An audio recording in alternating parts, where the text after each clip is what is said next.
Without a focus on local SEO, your business isn't going to get found for searches that originate from or contain your geographic location.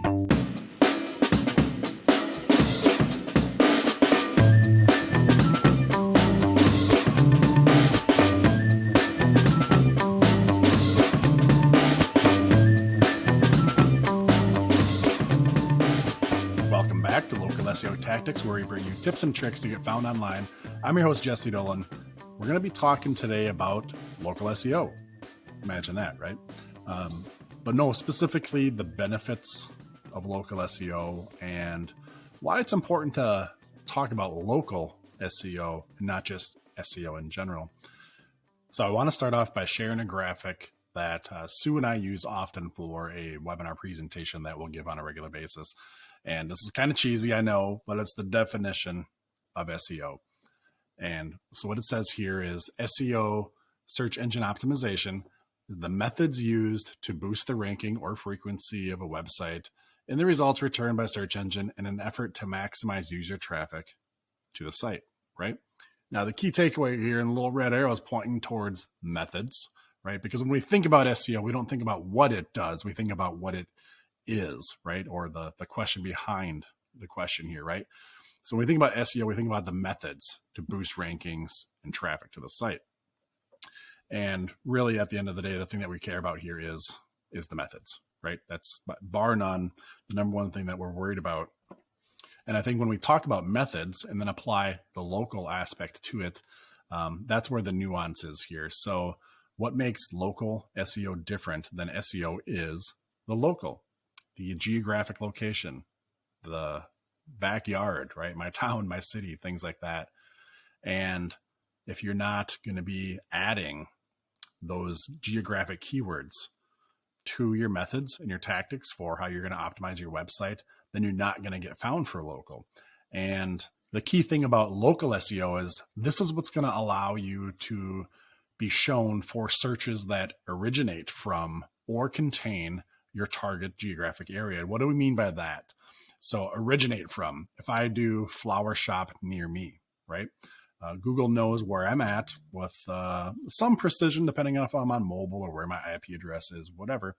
But I don't have to define a geographic location in my search query if I do like near me or in my town or whatever, right? So if you're not optimizing your website and your business to let Google know where you are located and where you serve, then it's going to be hard for Google or other search engines to kind of pull that relevancy in, right? Like if I'm looking for something near me, if Google doesn't know where this business is, and if the business happens to be near me, it's not going to get shown in the results, right? So you want to be optimizing yourself to be relevant to the area that you want to serve in your own backyard for those near me type searches. Now, that's, again, in the category of searches that originate from this geographic location, okay? Even if people don't use the phrase near me, and you can do this as an experiment on your own, you can just search for flower shop near me. You should get pretty similar results, especially if you're on mobile. You don't have to put that geo designation in there. But then and both of those, again, are like originating from the geolocation you want to serve, right? Now, the other part is when a search contains the geolocation, right? So now if you do flower delivery Minneapolis, you may get some different results of flower delivery near me, and flower delivery Minneapolis. And the interesting part about something like flower delivery Minneapolis is pull back for a second and think about your business. If you're a business, particularly if it's like a business-to-business product or service you have, or when people are maybe either from out of town doing searches, or people are out of town doing a search in that location, right? So let's just say if I have a child away at college and their car breaks down, they're like, Dad, what do I do? I got to get, my radiator fixed, whatever. I'm gonna be like, all right, where are you? Whatever, Austin, Texas. All right, radiator repair, Austin, Texas. I'm not in Austin, right? So this search is not originating from Austin, but I'm putting Austin, Texas in my search query, right? To kind of narrow down the results. I want to see radiator shops in Austin, Texas. So the important part, a way to underscore that, is usually when somebody's searching for something in that city, but they're not located physically in that city, right? It's not originating from that city. There's a bit of urgency, right? Or a bit of they don't know the local area. They don't have a little black book of contacts or know the good old boy network or the good old girl network, if that's even a phrase, should be a phrase. And they are going to do a Google search.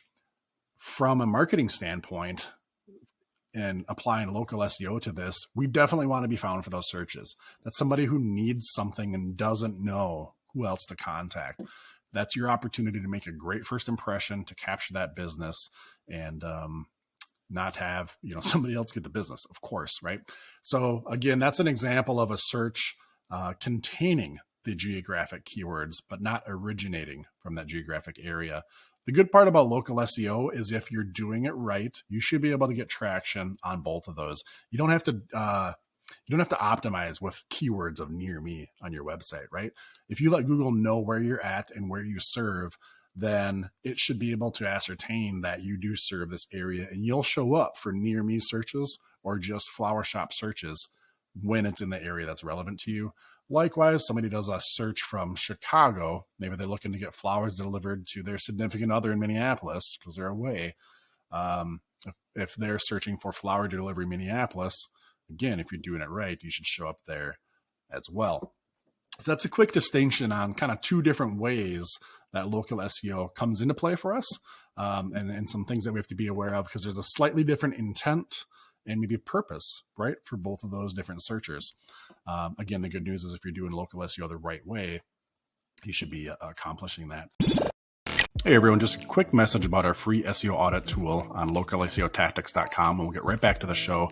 If you haven't taken advantage of it yet, go on out to localseotactics.com/free SEO audit, or look for the yellow button up in the top right corner, click that.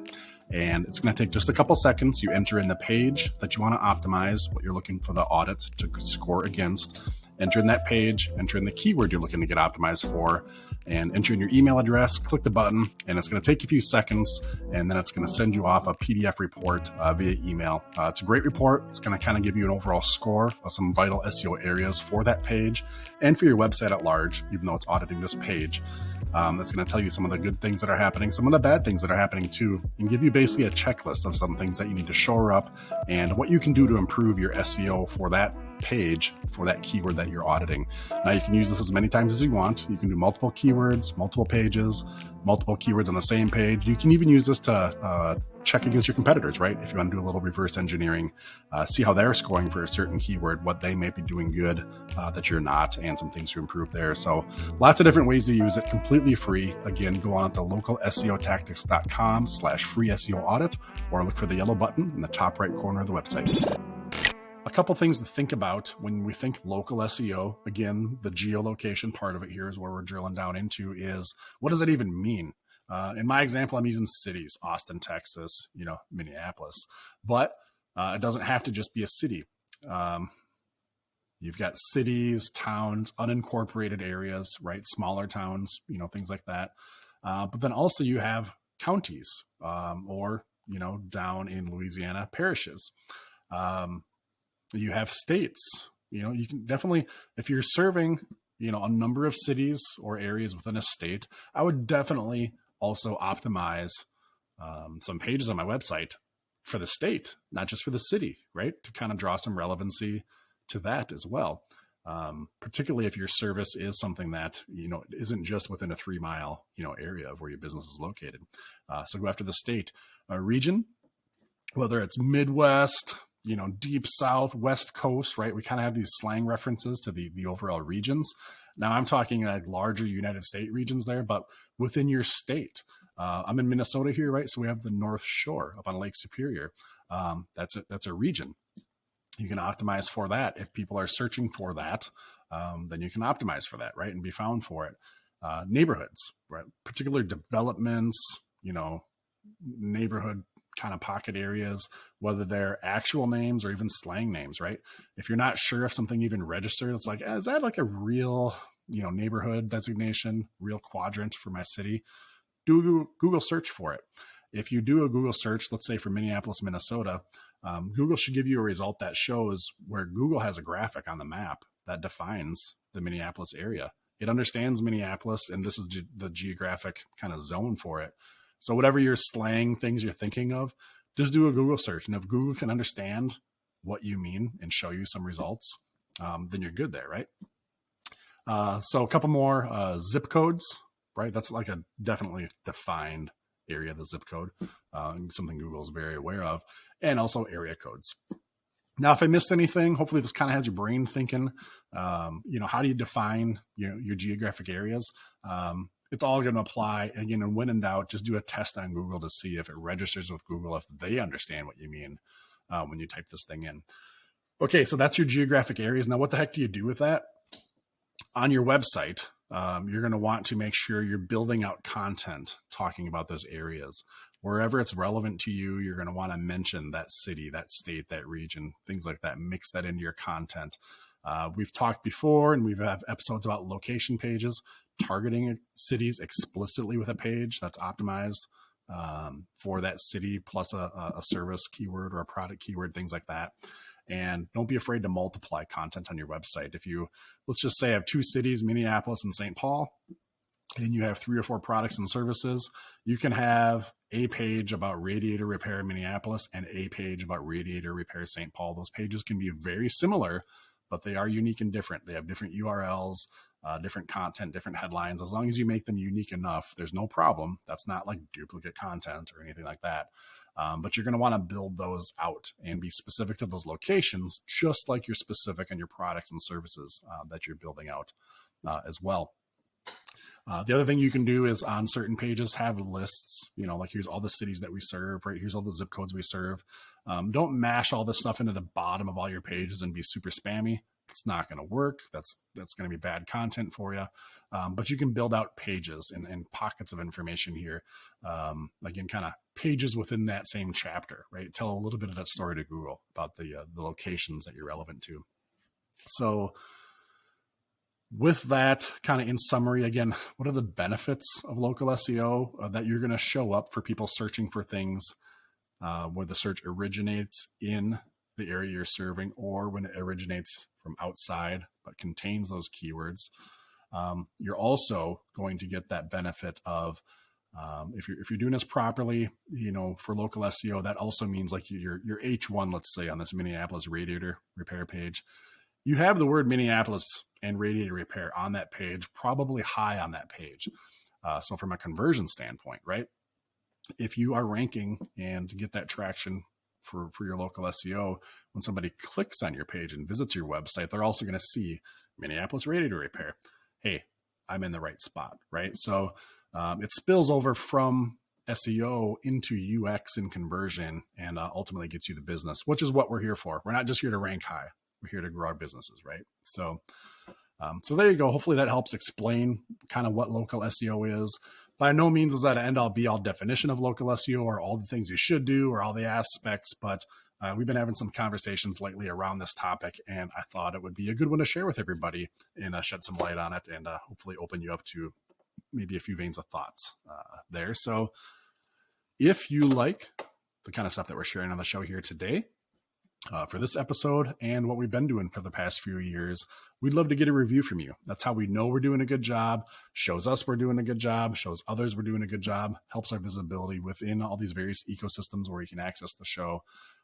So if you think that we're worthy of it, and if you haven't done it yet, we'd love to get a review from you. Go on out to localseotactics.com, scroll down to the bottom, click the button for review. It's going to have all the traditional portals, Apple Podcasts, Facebook, etc. Click on the one that you'd like to leave a review on. Even if you just want to leave a star rating, hey, that's cool. But if you'd like to leave a little snippet and kind of tell us why you like the show, we love to hear that, and then we read them on the episodes. Here today, I'm going to read a great 5-star review that we got from Shabar Kassam. Goes on to say, I came across the podcast when looking for more information from the SEO. I'm a financial advisor in the UK and needed to try to find ways to improve my Google ranking for my new website. I have found the hosts really easy to listen to, and they share an incredible amount of value without plugging their own business every few minutes. I would actually consider using them going forward.